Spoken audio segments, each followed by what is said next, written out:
Bonjour et bienvenue chers Informers dans cette vidéo où l'on va pouvoir discuter des Google Docs qui fait partie des sujets les plus importants à prendre en considération lorsqu'on fait de l'OSINT.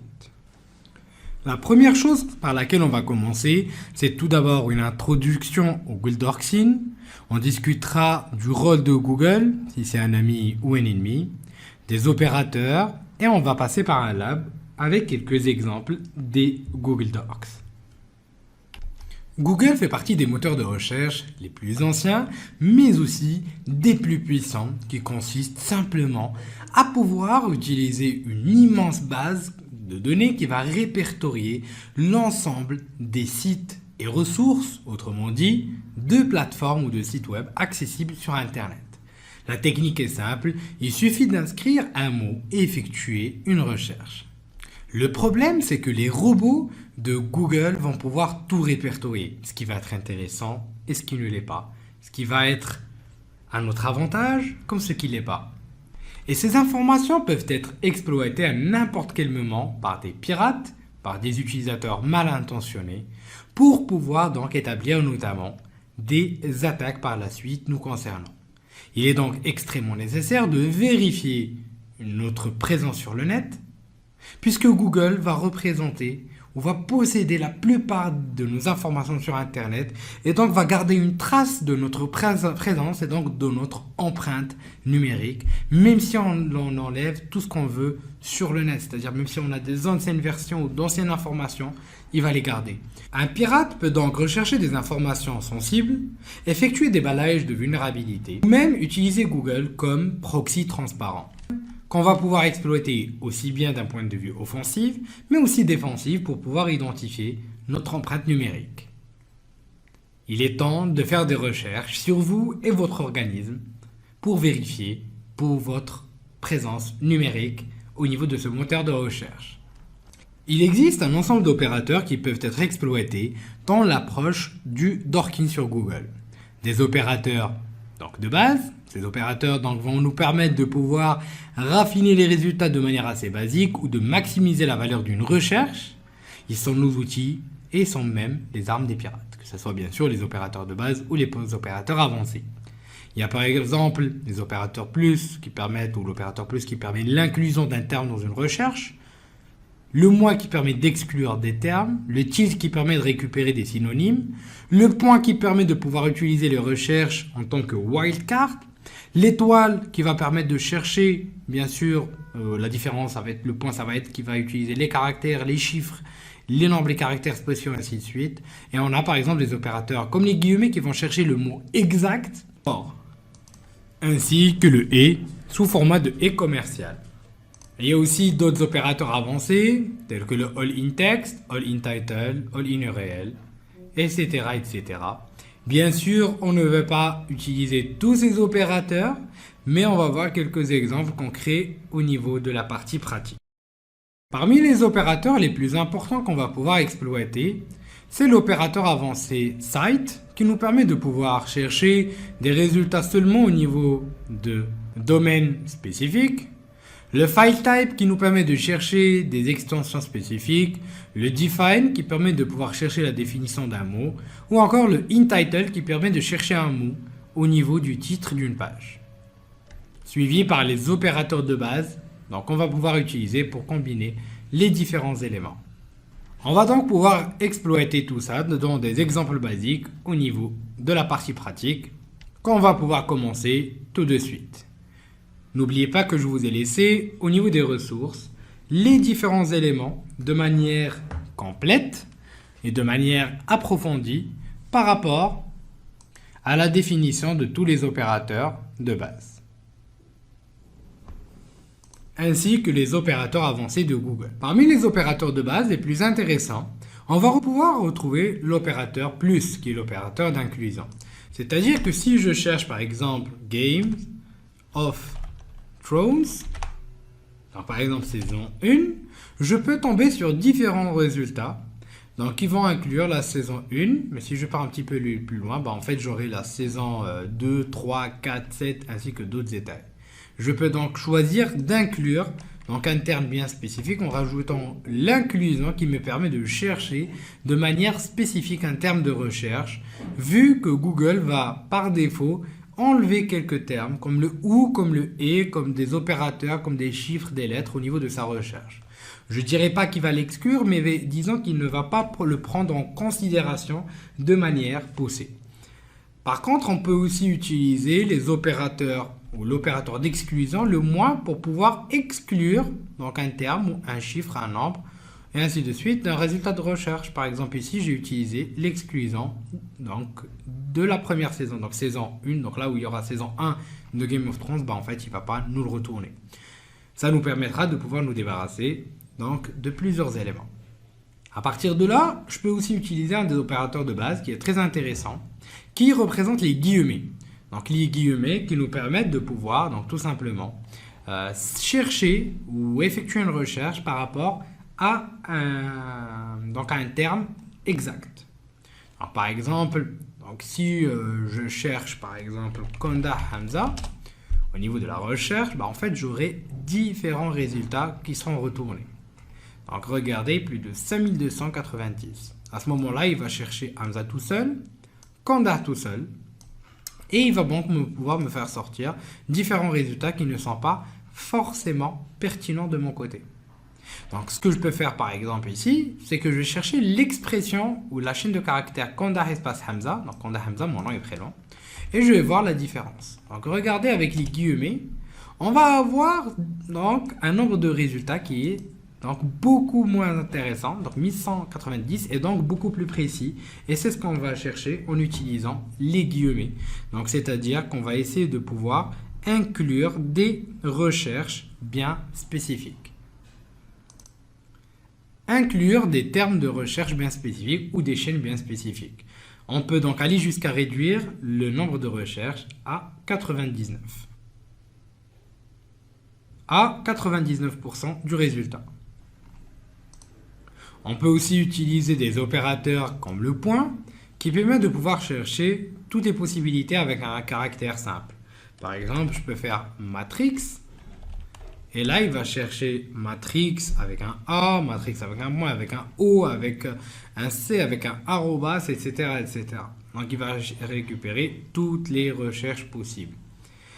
Et on peut aussi utiliser l'opérateur étoile, donc qui va pouvoir donc chercher toutes les possibilités avec n'importe quel mot au mode wildcard. Donc par exemple, je peux faire game of étoile et il va chercher toutes les possibilités possibles. Game of Life, Game of Thrones, etc., etc. Donc avec toutes les possibilités, ce qui en fait beaucoup. Donc ceci représente quelques exemples d'opérateurs de base. On peut aussi voir des opérateurs avancés, comme l'opérateur site qui me permet de chercher par exemple des éléments bien spécifiques relativement donc, à ma recherche, donc notamment. Et on a par exemple l'opérateur avancé site qui me permet de chercher des résultats bien spécifiques, donc par exemple un domaine que je vais choisir. Donc, par exemple, je peux choisir de chercher des résultats juste et seulement au niveau donc, du domaine pastbin.com.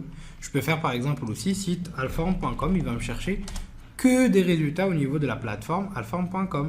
Donc il n'y aura que ça en fait, ainsi que ses sous-domaines. Je peux après jouer avec les sous-domaines en choisissant par exemple www.alform.com ou je peux choisir par exemple blog.alform.com, etc., etc. Donc, dans mon cas, je vais laisser par exemple alform.com comme résultat de base et je peux choisir des recherches spécifiques comme Konda Hamza par exemple. Et là, il va me sortir tous les résultats liés à mon nom au niveau du domaine, donc alform.com. À partir de là, je peux aussi prendre d'autres exemples. Par exemple, je peux partir sur Pastbin et voir par exemple quels sont donc, les comptes avec mot de passe exposés. Donc, par exemple, je peux mettre account, password. Je peux prendre l'exemple par exemple de compte NordVPN pour l'exemple. Et là, je peux tomber sur des comptes qui sont exposés au niveau de NordVPN avec nom d'utilisateur et mot de passe.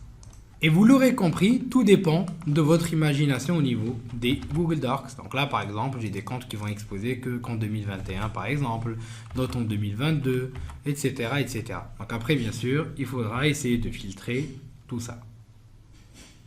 Et on peut même utiliser ou combiner entre différents opérateurs. Par exemple, je peux prendre Condar.com et je peux utiliser l'opérateur avancé FileType, si vous vous en rappelez, qui me permet de chercher des types de fichiers bien spécifiques. Donc le FileType, il est extrêmement intéressant parce qu'il me permet de trouver des documents concernant des extensions bien spécifiques.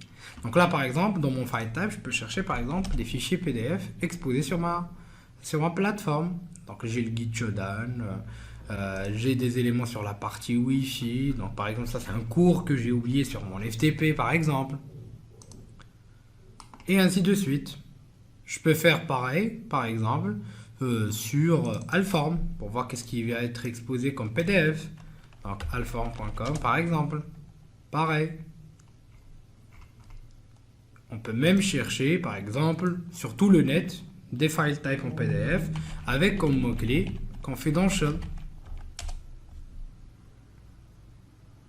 Voilà, comme vous pouvez le voir, et là on peut tomber sur tout et n'importe quoi. Donc là, les autres PDF qu'on a récupérés tout à l'heure et les résultats qu'on a pu voir, etc., etc. Donc tout dépend en fait de ce qu'on cherche. Après, il y a aussi des opérateurs qui sont assez intéressants, comme l'opérateur InTitle, qui permet de pouvoir effectuer donc, des recherches dans au niveau du titre des pages. Donc là, par exemple, je peux chercher des directories ou des directory listening, donc à travers l'opérateur InTitle. Donc ce qui me permet de pouvoir chercher, autrement dit, des informations bien spécifiques au niveau, ou un terme bien spécifique, au niveau du titre d'une page. Donc à ce moment-là, je peux par exemple chercher dans ce cas-là les directory listening, comme vous pouvez le voir, et je peux tomber sur des éléments assez édifiants. Donc là, par exemple, je peux chercher index-of, et à partir de là, je peux effectuer, donc par exemple, où je peux trouver vraiment des éléments assez impressionnants, comme ça en exposé. Et je peux par exemple combiner ce dernier avec d'autres indicateurs. Par exemple, je vais lui dire de me chercher le terme spécifiquement OpenVPN, donc OVPN, qui va me chercher donc tout simplement les extensions OpenVPN présentes au niveau des directory listening exposés ou des répertoires exposés. Et parfois, on tombe, comme vous pouvez le voir, sur des fichiers de configuration déjà prêts, exposés sur Internet. On peut bien sûr jouer avec comme on le souhaite. Comme par exemple pour récupérer des films par exemple. Donc ça c'est juste en guise d'exemple, attention. Donc là je peux chercher par exemple .mp4, je peux chercher par exemple Avengers. Et lui il va me chercher par exemple tous les termes Avengers qu'il y a. Et vous pouvez tomber sur les films déjà prêts en mp4 que vous pourrez récupérer par exemple. Tout dépend de ce qui va être exposé sur le net et tout dépend de votre imagination. Et un dernier pour la route, ça va être tout simplement l'opérateur InText. Donc l'opérateur InText, quant à lui, permet de trouver un terme de recherche qui va être présent dans le corps du texte d'un document. Donc par exemple, ou d'une page, pardon. Donc là, par exemple, je peux choisir de chercher au niveau du site Trello de travail collaboratif. Donc seulement et seulement au niveau de ce dernier, donc je vérifie mon filtre. Et je peux là choisir par exemple de lui dire écoute, dans Trello, tu vas me chercher dans le corps du texte, c'est-à-dire dans le corps des pages, les termes usernames et InText password. Et là, par exemple, vous pouvez voir qu'on va retrouver beaucoup d'éléments qui y ont été exposés avec plein de noms d'utilisateurs et mots de passe. Donc, tant qu'il y a différents éléments relativement à ce terme de recherche qui sont exposés malheureusement. Sur le site Exploit Database, vous pouvez donc notamment trouver des éléments extrêmement intéressants. Donc, au niveau de ce qu'on va appeler la GHDB, la Google Hacking Database. Et là, vous pourrez donc récupérer un ensemble d'éléments préétablis. Vous avez ce qu'on va appeler la Google Hacking Database, qui est en fait une immense base de données des dorks ou des termes de recherche en utilisant donc les différents opérateurs Google pour pouvoir effectuer des recherches spécifiques. En allant dans Filter, vous pouvez trouver donc les différentes catégories qui vont être répertoriées selon des fichiers qui vont contenir des mots de passe, des répertoires sensibles, de la détection de serveurs web ou encore des fichiers vulnérables et même des serveurs vulnérables. Vous avez aussi d'autres catégories un petit peu plus en bas, comme des fichiers contenant des mots de passe, des vulnérabilités de données, des pages contenant des portails ou encore des vulnérabilités spécifiques, par exemple même des CVE. Il suffit de cliquer dessus pour avoir donc, tout simplement la docs en soi, la description, ce que ça fait et la référence. Et en cliquant dessus, vous allez pouvoir effectuer votre recherche automatiquement à travers la docs qui a été mise en place. À ce moment-là, vous l'aurez compris, la recherche via les Google Docs va pouvoir dépendre de votre imagination, de ce que vous souhaitez effectuer. Il vous suffit d'avoir des variables d'indication ou des variables, ce que j'appelle des variables témoins, pour pouvoir effectuer vos recherches. L'objectif ou l'élément le plus important est de savoir ce que vous cherchez. C'est l'élément le plus important. Et sur ce, je vous dis merci de votre confiance et à la prochaine vidéo sur Alpha.